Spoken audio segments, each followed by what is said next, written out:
So today I'm going to be doing an introduction to functional equations. Does anyone here not know what a functional equation is, firstly? Okay, so a functional equation is, in the name, it's an equation involving functions. So first example, does anyone recognize the format of this question? Yes, it's from the SMC. Specifically, this is from the SMC 2020. This is a kind of functional equation because it's an equation involving functions. Do you guys want to know how to? Do you guys know how to solve this? Yeah. Yeah. F equals x cubed. Mm-hmm. And then, yeah, f of 20 is like 8,000, f2 is 8, 7992 over 27, and you can see 216. 7992 over, what was that? 7992 over 27. Yeah. Well, if it was 216, it would be on the order of about 200, and 200 times what? 27 is about 5,400, so it's a bit off. It's more so on the order of 300, so it would be D. So what we just did was, firstly, you can, here, if I pause, you can think of this here being f of 20 over f of 3 minus f of 2 over f of 3, which might make it a bit more obvious when it comes to manipulating this. Because if I divide both sides by x cubed and then divide both sides by f of x, you get y cubed over x cubed equals f of y over f of x, right? And then all we need to do is substitute in our values for, if we keep x fixed at 3, then we can substitute our values in for 20 to get 8,000 and 2 to get 8.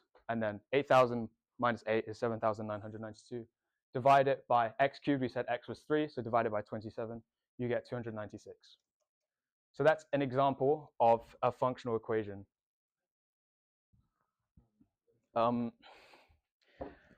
So I have some warm-up exercises for you guys. I want you to collaborate with each other, like discuss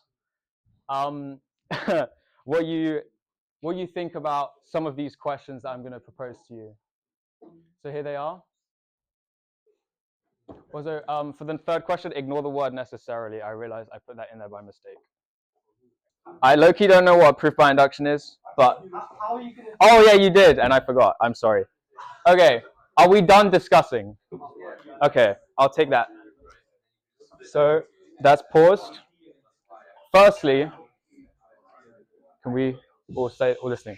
So since x and y are integers, I can say that for any input that is an integer, I can split it into 1 plus 1 plus 1 plus so on. Let's say the integer is n, then I can split this n times into n copies of 1, right? That makes sense. And from our definition here, f of something plus something equals f of something plus f of something. So if I do f of n, which is equal to 1 plus 1 plus 1 plus 1, and so on, then f of n would just be f of 1 plus f of 1 plus f of 1 n times. So if I replace n with x, if they're both integers, then it would be x lots of f of 1. Does that make sense? Okay. Now, for the second part, does anyone know how we would extend this into rational numbers? Anyone?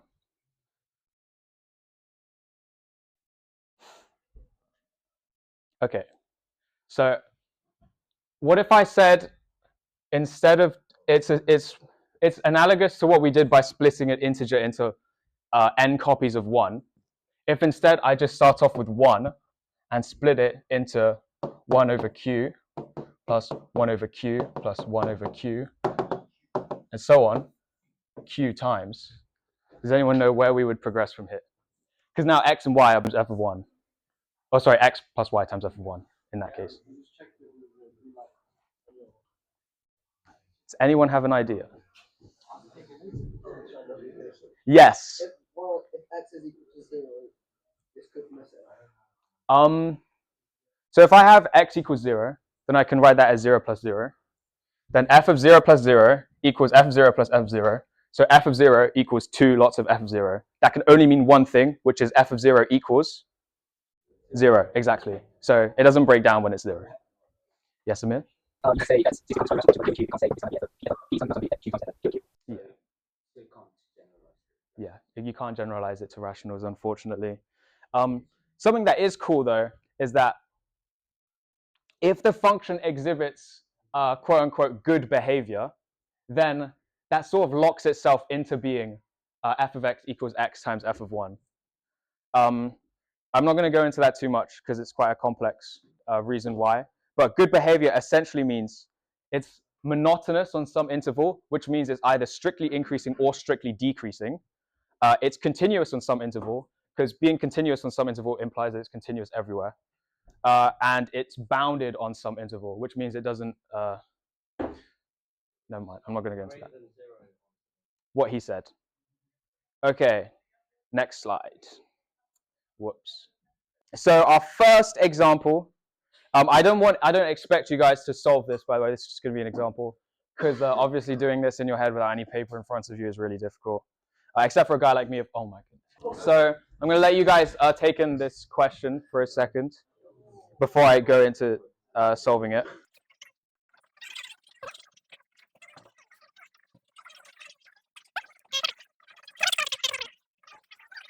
Okay. I'm going to jump in now. I heard a good... Okay, wait. Yes, Saksham? Assume that f of n is a linear function, right, which is a plus bn, then can you use the left-hand sides to get a plus bn or some linear combination of a and b? You equate the coefficients with n, so you get two equations for a and b. You can solve those. Once you have a and b, you know what f of n is. That's what I was thinking.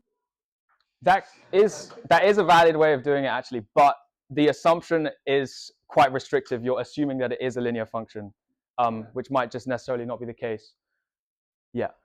So if you say f of n is going to be n, then you can say f of n plus 2. Let me write that down, sorry. It's going to be f of n plus 2 plus 2. So it's going to be x minus... Sorry, could you repeat that again? Yeah, so... Do we have that? Yeah, and we say f of n plus 2 plus 2.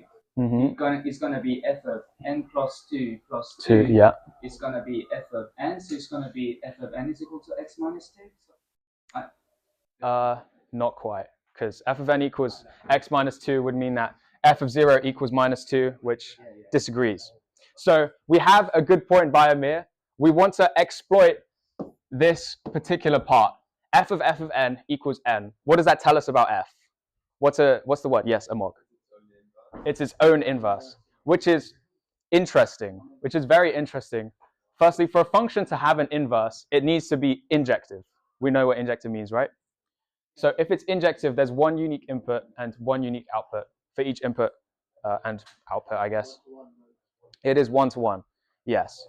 So if each input is unique to have the same output, that means this bit inside must be the same as this bit inside. Do you want to?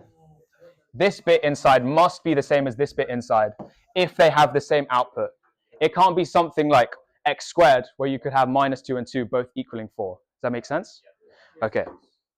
And then, so from this, let me write this down. F of n plus 2 equals f of n.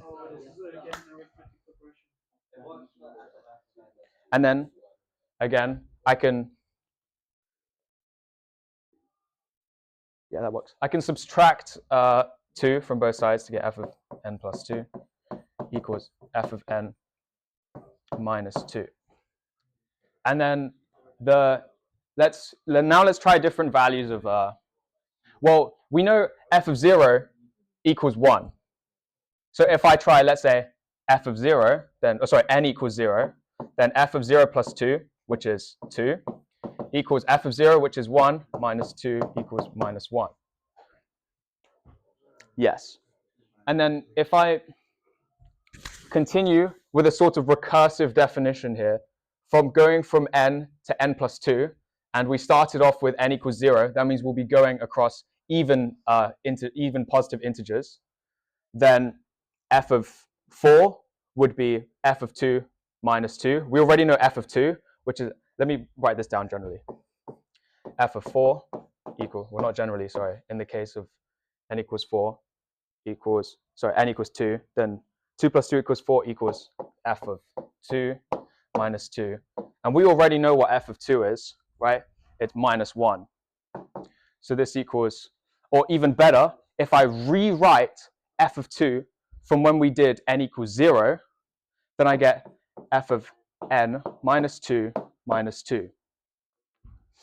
What's special about, as I increase n to the next even number, to the next even number, to the next even number, from this recursive definition, I always pick up a minus 2 term.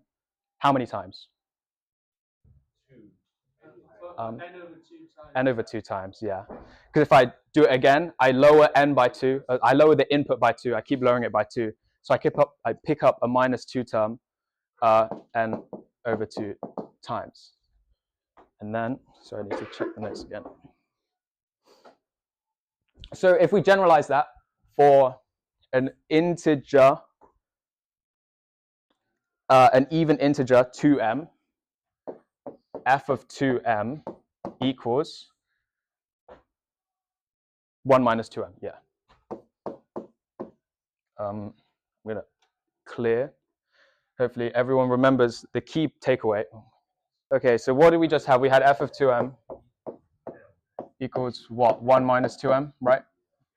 Why am I asking you guys? I should know this. Okay, so we did it for all even numbers, which is pretty powerful, because that's like half of all the integers, which is pretty sick. So now we just need to get all the odd numbers, and then we get it done. So the important thing to notice is this term here. If m was, say, minus k, where k is another integer, then this would be 2k plus 1. What's 2k plus 1? An odd number. And what do we know about f?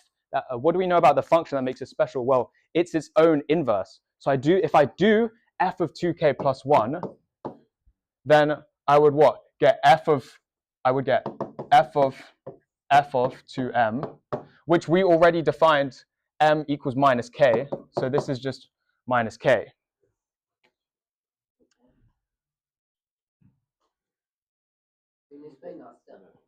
Sorry, minus 2k. Whoops, I missed out the factor of 2. Yeah, what was that, Ryan? Sorry? How would I get minus 2k? Well, if I use m equals minus k, then I would get 2k plus 1, which is a generic way of expressing an odd number, right?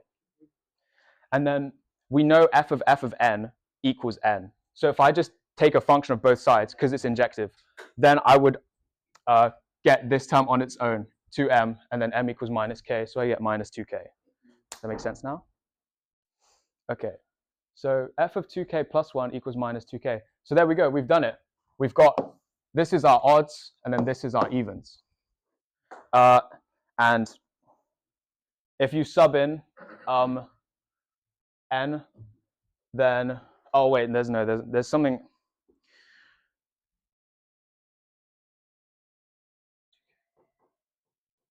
Yeah, okay. So this generalizes to f of n equals 1 minus n, because 1 minus n for, and 1 minus n for 2k plus 1 would be 1 minus 2k minus 1, which is just minus 2k, right? Does anyone need that written out? Okay, that's good. So we're happy. And this also satisfies the condition that f of 0 equals 1. So boom, we've done that. Pardon? Yeah. If you put in 1 minus n, then you get n. Oh, I'm not on slideshow anymore, so I need to. How do I do this? Zoom in. Oh, wait, that's smart. That's smart.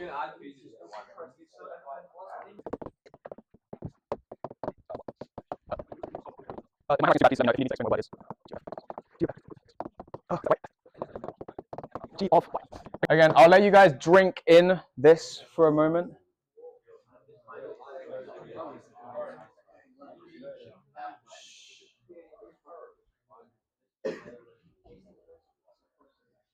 Does anyone recognize this question?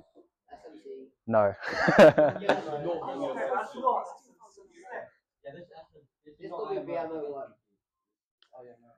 Yeah, this is actually JMC, guys. This was in year 7, yeah. So what are the options? Oh, that's a good. Unfortunately, it is actually not JMC, so it's not multiple choice. So what is it? This is from the IMO 2011 shortlist. This was the third problem in the algebra section. Yeah, we all remember this. So, in my notes, I written the holy term. I think the holy term here is this, because everything else is in terms of functions except for this. What is a hole in this term that I might be able to exploit? What could I set one of these variables equal to in terms of the other in order to exploit a hole? Yeah. Yeah, y equals negative 2x also works. Then what do I get? G of f of x minus 2x. What's x minus 2x? True. Ha, minus. Sorry. Cut that. Sorry. And then this obviously becomes 0. That becomes 0, right? That term becomes 0. Now that's pretty powerful. If I just flip the signs of x, then g of f of x equals f of minus x. And then if I actually wait, this isn't very useful. What is useful is if I go back into this and I replace x with x plus y, so I can get this f of x plus y, then g of f of minus x minus y equals f of x plus y. Does that make sense? Yeah, I agree.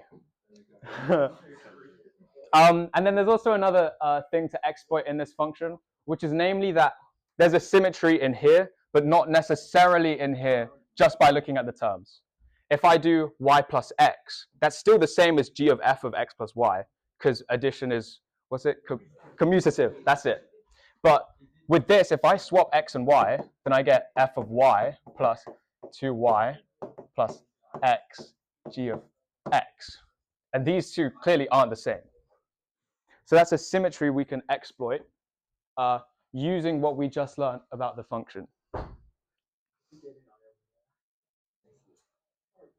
Now, this is the next step is kind of something that if you were doing this question yourself, then you would have more time to look into it. Because now we're going to substitute in certain values of x and y to see if we can eliminate certain g of x's to try and get f of x on its own, or alternatively eliminate f of x's to get g of x on its own. If you're doing this question yourself, if you had a lot more time to do this, then as you're playing around with the function to figure out how can I solve this by substituting in certain values of x and y, this isn't something that's immediately obvious to do, okay? I want to preface with that. So if this seems like I'm pulling numbers out of my mouth, other end, then I apologize in advance. So firstly, if I do x equals 0 and y equals x, we're just going to look at these. We're just going to look at these because these are equal to each other. So, you know these, I might be able to eliminate these if I do y equals x. That's why I did it here. With x equals 0, oh, well, this disappears, so I get y, g of y. If x here, I get g of 0, 2y, and so on. So with that, if x is 0 and y is x, then I'll write 1 next to it. F of 0 plus 0 plus y, which is x, then y is also x, so g of 0. Should probably get rid of the brackets here. X, g of 0.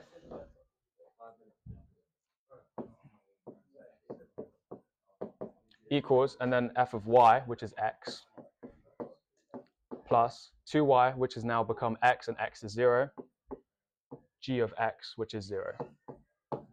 Then the next thing we substitute in is x equals x, y equals 1.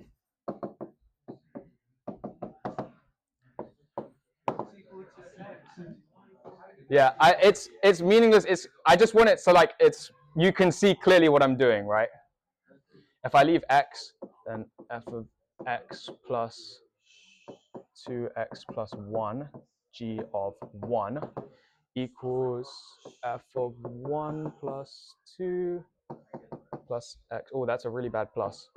Plus 2 plus x, g of x. And then lastly, x equals 1, y equals 0.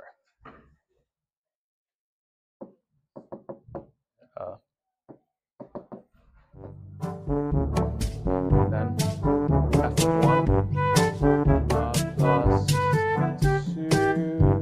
g of 0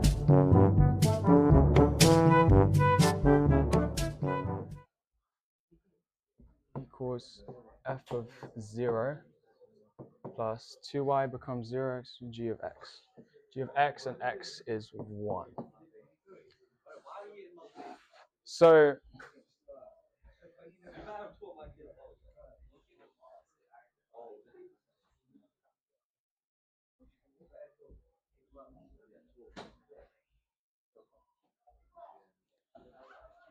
when I add these together, if I add all of these together, I add all of the left-hand sides together and all of the right-hand sides together, then I can start doing some elimination, right? Because then this f of x term, or that corresponds with this f of x term. This f of 0 term corresponds with this f of 0 term. What else? Can anyone else spot anything? F of 1 eliminates, oh dear. Eliminates f of 1.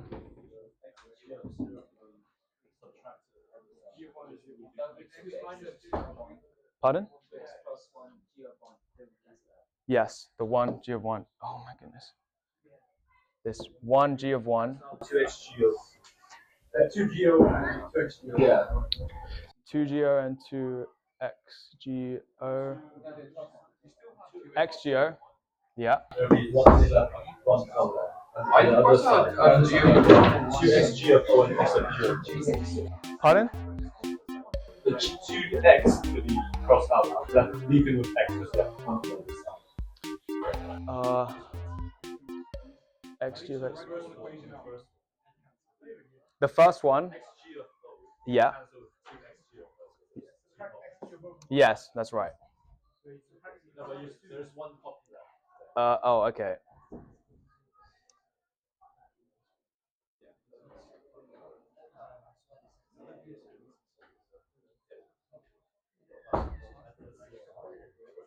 Okay, I'm going to.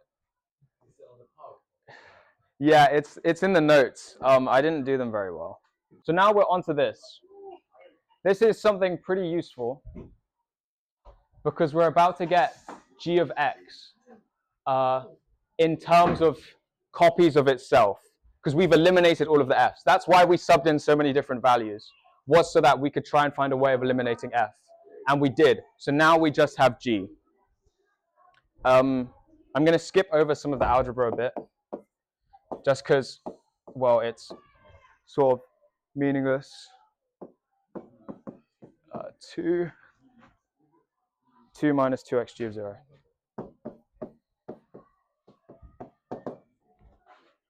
Oh, that's not an equals.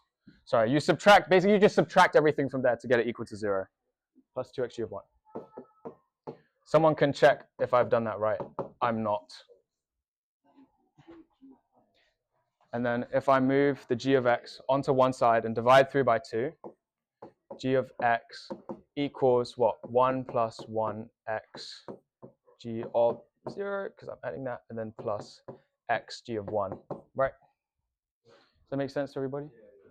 Okay, and then what I can do is I can factor out the x. Please. There we go. Equals x lots of what? G of 1 plus g of 0, or other way around, that also works. Plus 1. No, plus g of 0. Sorry, I'm lying. And then what does this actually tell us? What does this mean, and what does this mean? Does anyone know? Yes? It's linear, exactly. Because these, g of 1 is just a number. G of 0 is just a number. So if I add them together, I just get another number times x, because x is our variable. These are all constants. So this is really in the form ax plus b, which is really useful, right? Now we know something about g of x. It's either linear or constant if a is 0. And then now we go back to the useful thing earlier when I exploited the whole. Sorry. Yes, when I exploited the whole. If you remember, f of x minus f of y equals g of f of x plus y, which from the question equals f of x plus 2x plus y g of y. Sorry, my y's look a bit like g's, so I apologize in advance. And now if I substitute in x equals 0, I can do y equals minus y just to make this positive, so that I have f of y, where y is positive. Oh my goodness, please. Oh, I can't go any further down. Okay, we're going to do this here. F of y equals f of 0 plus, sorry, minus y, yeah, because x is 0, minus y, then g of y, which we know is ax minus ax plus b. Well, in this case, since it's y, it's going to be ay minus ay plus b.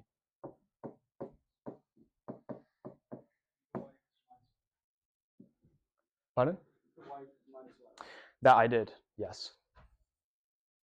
There we go. Is that better? And then if I expand this, then I get ay squared minus by plus f of 0, right? Because this minus y comes here, this minus y comes here, minus by, f of 0. I'm going to rewrite, what did I just tell you about f of anything or g of anything? If anything is determined, is a constant. Exactly. So this is a quadratic. And what's really, really useful is because I left it in a and b from here, I can now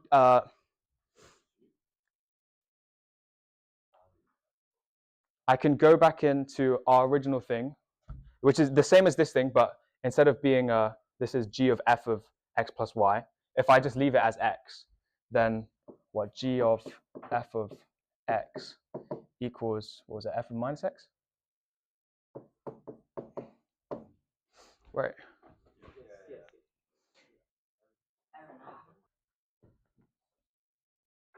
So g of f of x equals f minus x. And then if I sub in what does g of f of x mean? Well, if I go back to here, that's just a times f of x plus b equals, well, what's f of minus x? That's going to be ax squared plus bx plus c.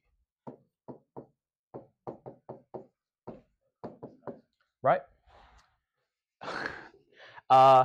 And then I go back in, substitute in what it means for f of x to equal a quadratic. In this case, this would be what? A squared x squared. I should really just copy from the notes instead of trying to do this. Minus aby minus abx plus ac plus b.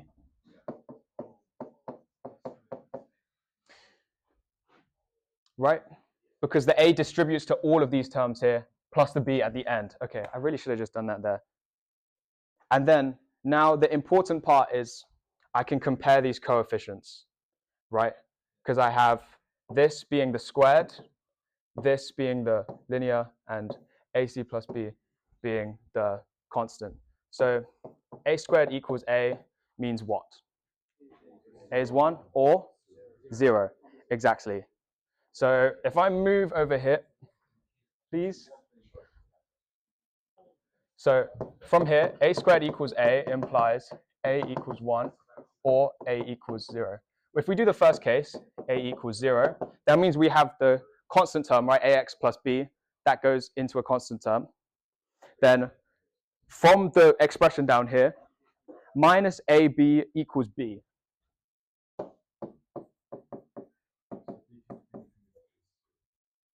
That means b must be 0, because 0 equals b. And then ac plus b, sorry, this is from the comparing coefficients bit. back here, you remember the plus b here? That was a minus ab here. Then the c is ac plus b. Yes, ac plus b equals c. If a and b is 0, then c equals 0. Well, this is a trivial solution. This is trivial because this tells us that f of x equals g of x equals 0. Wow, that's really useful. But fortunately, we have another case. A equals 1. If we compare coefficients again, then we have minus b equals b. What does that tell us about b? B equals 0. And then AC plus B equals C. Well, if B is 0 and C is 1, C equals C. So C can be anything that is real. Is there any like loophole where there's cases where it can't be? Like, how do we show that it can't be a negative one? What do you mean? Like if you put that back into the function, is there anything weird that happens? Or if is this like logically right to say C equals C in this step? Yeah. If you can do like a check at the end, where if I write out the general form of f of x and g of x, well, f of x was our quadratic one, right? Ax squared, we learned a is equal to 1. And then we learned b is equal to 0, so there is no linear term. And then we learned c can be anything. And then g of x, well, we learned from there that, what was it, a equals 1. So g of x equals x. So these are our general forms for f of x and g of x. We can plug these back into the original equation of g of f of x plus y, and we can see that right-hand side equals left-hand side, so it's true. What was it? Our case when a equals 0, when we got the 0 function. That's just the case when a, b, and c equals 0. Sorry, when x, that's the case when x equals 0 and c equals 0, because c can be any real number, right? Does that make sense? Okay, that's everything I had for today.